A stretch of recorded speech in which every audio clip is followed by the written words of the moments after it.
Madam Speaker, I have not had, or don't send anybody like this one. In fact, this was the worst. This one was the worst.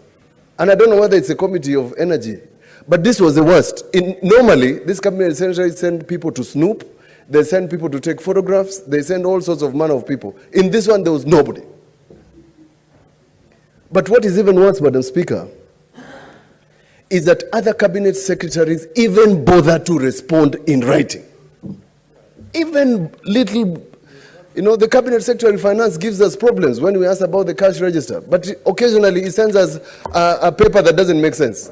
A small little paper here and there, keeps us busy reading paper that doesn't make sense and doesn't add value. But he keeps us busy.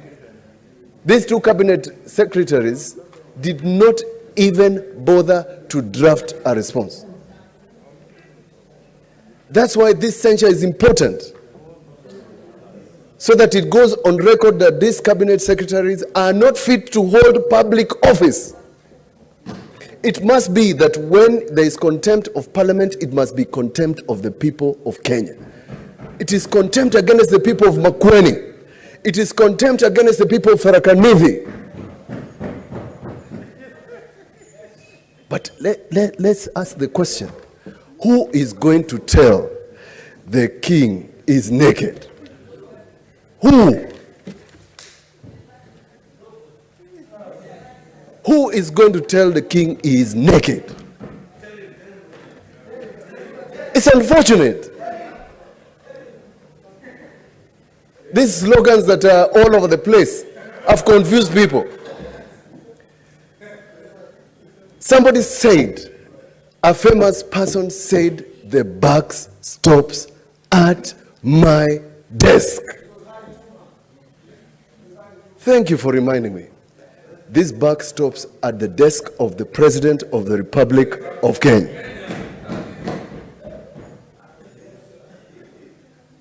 If your employee behaves like this, you deal with them. And therefore, we are calling upon the President to respond to the people of Kenya, because his cabinet secretaries have failed in their duties. And strictly speaking, the people who took oath, two people at Kasarani, to protect this constitution and protect the people of Kenya. One was the president, the second one was a deputy. As they say in Galatians 4:4, in the fullness of time, they shall answer to that oath of office. And we must put it on record, because this is where we must say these things. I was in this parliament when you voted to increase debt. I was in this parliament when we have done many more things that have harmed Kenyans. Trust me, the debt question is the precursor of these things.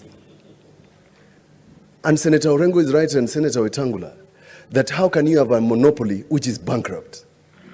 How can you have a monopoly that is overcharging Kenyans? How can you have a monopoly that doesn't allow us to use alternative sources of energy because we cannot afford electricity? Because they will tax those sources. Somebody send me a list of the taxes we are paying for fuel. It's ridiculous. This must be the only country where we are paying such. Uganda gets its fuel through our pipeline, which cost 52 billion shillings. And their fuel is cheaper. Who is going to speak for Kenyans when everybody is silent? When everybody is singing, we are all singing like we're in a choir. Kenyans are wondering, who is going to help them?